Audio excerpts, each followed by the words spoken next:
Everybody, I'm here with week 3. We are starting the third week of this online course for interpersonal processes. And I wanted to do a short video this week just because, well, I'll show you why. It's a pretty intensive week this week. And the expectations that are set forth for this week include a fairly large paper and also a pretty lengthy video. The topic that you guys are going to cover this week is nonviolent communication, and it is essential that you feel comfortable with this content. When I said the first week, besides the Beth Barol, there's probably only one other reading that I feel like you should know inside and out, and it's this. So it's this nonviolent communication. It is the way in which we will utilize effective communication strategies. It is also something I'm going to put another video out for next Monday. So next Monday, I'm going to cover nonviolent communication as well. If you have any questions after watching Marshall Rosenberg's video this week, email them to me so I can include it in next week's video. I know a lot of students in the past have struggled with this content. It's definitely something that takes practice, and it's typically a little bit outside of the comfort zone. However, a lot of my undergrad students know that I'm kind of known for saying there's a tactful way to say anything. So, everybody needs that tool set that helps them advocate for their needs, speak their mind, make sure that they feel heard. And this is one of those tools. When I say a tactful way to say anything, it's, you know, the way you deliver requests for assistance or to help your needs get met can really change the conversation away from a defensive, violent conversation, even if it's not physically violent, but aggressive, a conversation that maybe causes results in hostility and leaves everybody frustrated and angry. These are the tools to help you have an effective communication style and enable you to advocate for yourself in a way that still allows everybody to participate in the conversation in a healthy way. So that's nonviolent communication. It's a great skill set to have. Marshall Rosenberg, who is unfortunately no longer with us, created a very popular training around it. He had a Nonviolent Communication Institute. He worked a lot in the Middle East, working with neighboring countries who had a difficult time mediating differences. He's done marvelous things with his research, and so we are getting kind of the truth from the dog's mouth. I don't know if that's the saying, but we're getting it from the source. We're getting water from the source. I don't know. There's some kind of phrase I'm trying to get at, but I can't remember what it is. So uh, we're learning from the expert in this matter. So I want you to watch that video first and read that. There's like a guidebook as part of your readings for this week. I want you to get the information from there first, and then we'll go over it and learn it next week a little bit more interpersonally between us. However, since this isn't a live class and a live video, email me any questions after you read those things. Let me know what you want me to cover when it comes to nonviolent communication. You can even give me scenarios. You can give me personal scenarios. Throw it all at me. We'll include it in next week's video and make sure you feel comfortable with this skill. I wanted to make sure all of my students really feel comfortable at least using nonviolent communication in a beginner scripted type of fashion. Eventually, if you do utilize it enough, it becomes kind of your muscle memory way of speaking. You learn to advocate for yourself using this kind of framework. And so, that's the best case scenario. But by the end of the course, I just want you to feel comfortable artificially creating that dialogue, whether it's in a script or pre-planning, however you want to play it. So that's nonviolent communication for this week. I'm going to go over what's due. Whoa. That's nonviolent communication. We're going to now go into this week, what's expected.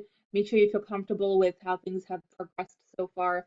The first thing I want to go through is the process note from last week. You should have gotten your process notes that were due not yesterday, but the Sunday before yesterday.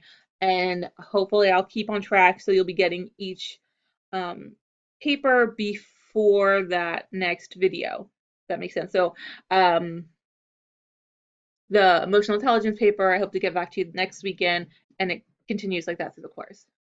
Um, so the process notes were overwhelmingly amazing. I really, really was impressed by all of the clearly passionate students in this class. It's so nice to see that. It's not always the case. And so it's great to see everybody who's clearly here to better their practices and to advance themselves, and it's fantastic. You'll notice in a lot of the folks' responses, the feedback is typically dig deeper, and that's always the case for the first process note. Every single time I've taught this course, it's probably always going to be that way. And the reason being, um, you know, those those papers are really meant for you to process out loud. So it's like a thinking out loud type of paper. And in which case, we really want to see the good, the bad, and the ugly, right? I want to see um, what you have doubts about, what you're concerned about, what if somebody said something that rubbed you the wrong way, how that might impact your interactions, not just with them, but with other people. You really want to kind of be very self-aware and put it all out there. The reason I think students typically have a very hard time with this is there's a considerable amount of vulnerability required to do that. For one, you don't know me from Adam to know if I'm going to um, be judgmental or give you negative feedback or what have you. So I completely understand the concern there. So try and disclose as much as you can. Push yourself outside your comfort zone. I feel like, and if I haven't said, I might have said this already in this course, but if I have, ignore it. But I really feel like this particular course is a lot like working out or going to therapy or going or doing yoga. You get what you put into it. So the more you push yourself outside your comfort zone, the more you push that limit, the more you'll walk away from in this course. Not all courses are going to be like that. This is definitely going to be the most intrusive course you take this program, but it's really important if you want to grow in this capacity to work with others, if you want to enjoy working in groups, if you want to feel confident going into a group setting. It's really important to really push that envelope. And I do think that the really one of the key differences between social workers and other practitioners, whether it be therapists or counselors or psychologists. Um, the difference with social workers is that we look at biases, right? We look at social injustice, but we also look at ourselves and really figure out how our background, our experiences, our perspectives and biases impact the relationship with us and the client. Um, so this is kind of the beginner's course of that. As you go through, you will continue to be very self-analytical, and for good reason. I think if you're looking at therapy through a Fortean context or lens, you might forget the role that therapist plays in that dialogue. Um, how would any feelings of animosity reflect in that conversation, and how would that impact that client's ability to really participate in that session is something that social workers are going to ask every single time. You're doing process notes now, but eventually it'll be a process recording, in which case you tease apart a single conversation. You're going to script out a single conversation line for line and write exactly what you were thinking each line. That is certainly not something you do in this class, but it is something that these are preparing you for. So you're going to want to be really honest with yourself and honest with me, and just clearly outline where you're coming from, how you would use these things. And that's, again, very common for the first process note. But you have one due this Sunday as well. And so I want to make sure you guys have that feedback to know that, uh, you know, share as much as you feel comfortable sharing. It's important to show all sides, not just things that are good, but also things that you're concerned about, things that you feel like aren't going well. And as you go through the course, it'll probably be easier because you'll be getting more into the small group setting, and that will give you some uh,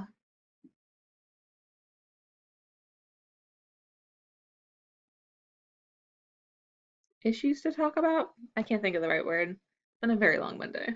So here's what I'm gonna do. I'm gonna make this smaller. I'm going to move this a smidge.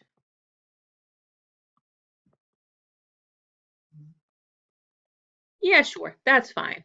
I'm gonna go back to the class and I'm gonna go through week 3. So week 3, if you go into your readings, you will find this Rosenberg is a guide, and then also this is the video. And the reason I'm keeping today's video short is because this is a 3-hour video and it is worth it. If you have to, chunk it out, do 1 hour a night, do what you got to do. But this is really a great beginner's training into how to use this communication style. So please understand and feel comfortable with it. Try your best. Even at the end of 3 hours, you're probably going to have questions. This is something people train for entire semesters on. So it's certainly not something you're going to master in a 3-hour video, but it is a good starter. And then if you have questions, if you feel like you have any ideas that you want to flesh out, just email them to me and I'll include them in next week's video. All right. You can tell when I'm tired because I start singing random things. All right, so before I get to the discussion or process note, please note that you don't have a dyad meeting this week. It's just your small group. But you are going to meet with your small group and you're going to go over this nonviolent communication topic. So what I want you to do is do a short role play, practice it out. And I feel like that's really often how you find your bearings with this. Um, So think of a practice conflict. I would say start with something simple like um, if you have a need for validation. That's a big one. So how would you tell your partner that you need validation, that you need to hear reassurances, and pitch it in that way? And so how do you feel when you don't feel validated? And then request the validation, so go through the whole process. And then so there's 4 people in each group. 2 people are going to do that. The other 2 people are going to watch.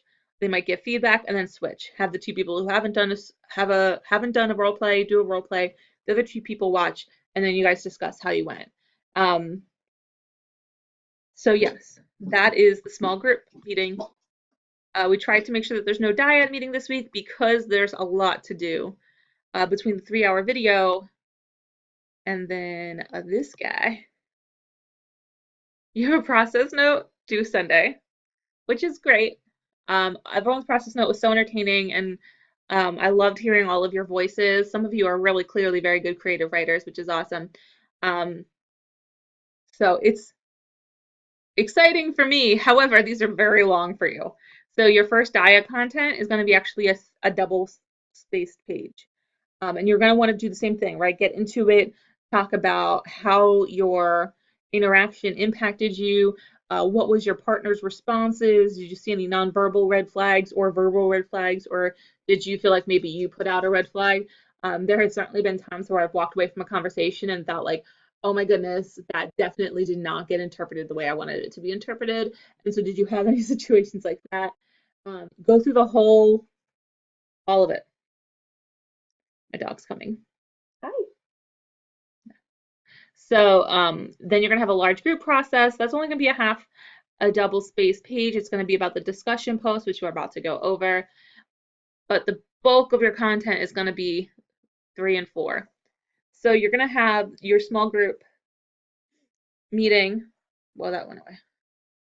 And you're going to have 2 under your belt by the time you write this, right? So you'll have last week's and then this week's. You're going to want to cover both of them, but you're also going to want to really talk about the group dynamics. What stage do you think the group is in, and what made you feel that way? What do you feel like? Is there a leader in the role? Do you feel like you play a mediator? Do you feel like somebody else plays a mediator? Is somebody like an ideas person? Does somebody keep you organized? What role is everybody playing? And is that something that you guys pigeonhole people into doing, that you guys took volunteers? that, or do you feel like you kind of got sucked into a role? Sometimes that happens. And so it's important to kind of figure out what happened there and what you can do. You want to talk about if you were felt comfortable enough to share and how vulnerable you would have allowed yourself to be in that group setting, and also how it impacts you.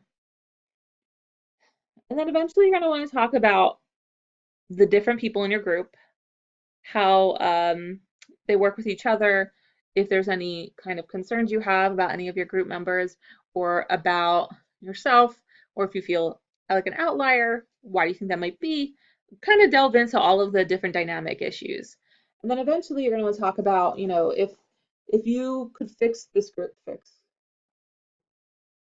And eventually, I think in groups, one of the strategies you'll learn is what's called the $1 million question. If you don't know what the $1 million question is, it is this. If you had the best case scenario and everything was the way you wanted it, how would you know? And the reason it's posed that way is because let's talk about somebody who maybe deals with codependency, right? So if all of your codependency issues were, you woke up and they were gone, how could you tell? And so somebody who's codependent would say, well, I would wake up feeling secure, or I would wake up and have somebody I could talk to, or I would wake up and I wouldn't be feeling guilty. Like you'll think of the things that you would know, and then those become the goals, right? So you're going to want to do the same thing with your group. If your group was exactly the group you needed it to be or wanted it to be, how would you know that it had gotten that way? What would be different? So that's a question for your process note. And then eventually you're going to do the reading reflections. We're going to ask for 2.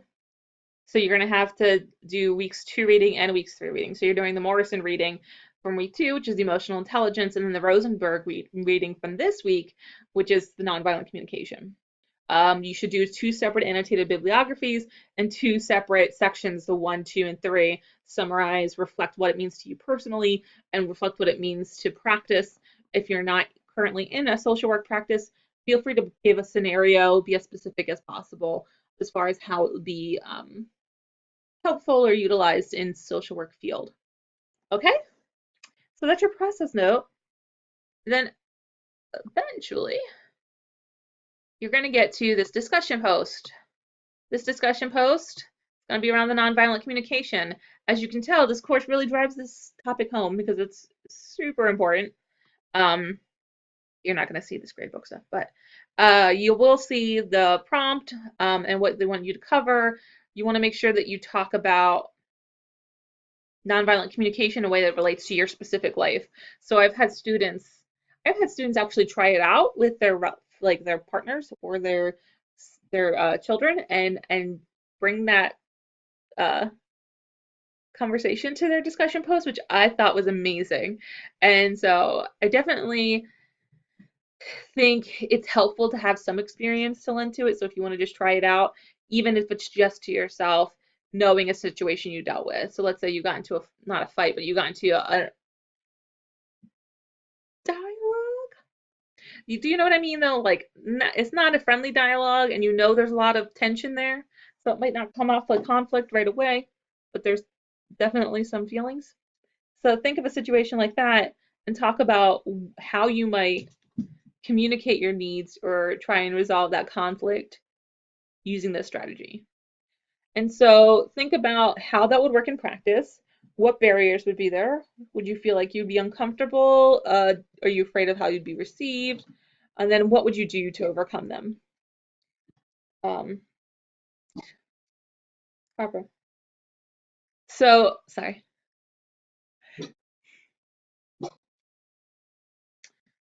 So that is the discussion post for this week. And then you're also going to respond to one of your classmates by Sunday as per the usual. That is week 3. It is a lot. The video is a lot, which is why I'm not going over content this week. I'm going to go over it next week. 3 hours is just a lot of time. And then also that process note for this week is one of the longer papers you'll have all semester. So if you have any questions about it, please let me know. I am more than available if you need me. So feel free to reach out. We also have some more content next week. So next week's video will be much longer than this. I just want to give you guys some time to really go through the Marshall Rosenberg stuff because I love it. Again, please email me anything you want me to cover in the nonviolent communication video next week so that we can really get a good mastery of this material. So close. We were so close to getting through the whole video without them doing this. So I'm going to leave it at that. And then if you have any questions, please, you know where to reach me. My phone number is also over here if you need it. Yes, great. All right, happy Monday, guys. Welcome to week 3. You're almost halfway there. Almost halfway through your first course. Well done. And I will see your video. I will see your paper soon. All right, off to look at these emotional intelligence papers.